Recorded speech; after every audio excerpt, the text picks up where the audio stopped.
deadly temperatures are no match for America's soldiers here at Fort Sill.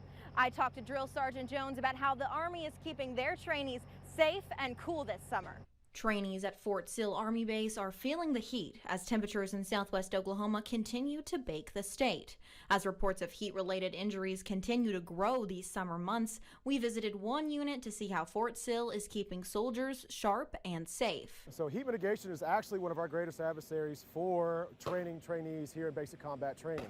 We have trainees from all corners of the globe in all 50 states, many of which are not acclimated to the heat we have down here in southwest Oklahoma. So we're trying to strike that balance between rigorous, real-world combat training and preventing heat injuries.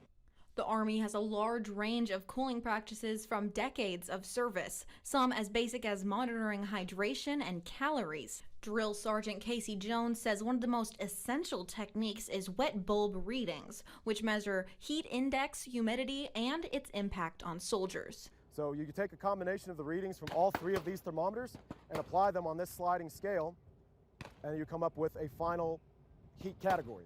We operate on a work, rest, and water consumption cycle. Basically, the hotter it gets, the higher the heat index registered by the wet bulb, the less work at any given time, or at least strenuous work to create less risky environment for heat casualties.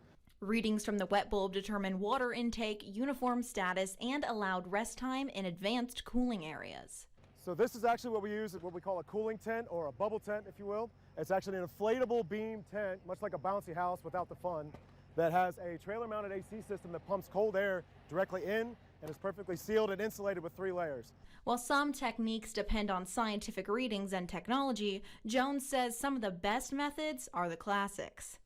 The trainees will dunk their arms all the way in till their forearms are touching the bottom, because the skin and tissue on your forearm and your wrists is the closest to the main arteries and blood vessels within your arms. Not only does it cool down the blood as it goes to the rest of the body, immediately when they release up out of these cooling tanks, they're immediately supposed to raise their arms all the way above their head so the water runs down their arms and gets to more hot spots like the armpits and then the abdomen. While concerned loved ones take their soldiers' health seriously, so does Jones, saying the health and wellness of his unit are the most important thing for him. Our biggest concern at all times is safety. Safety of our cadre, safety of our trainees especially, because anytime a cadre member or even a trainee goes down for any type of heat injury, they aren't able to train and actually go out and fight and win our nation's wars.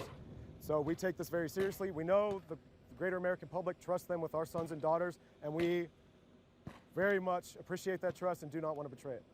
While these are military practices, anybody can use them this summer to beat the heat.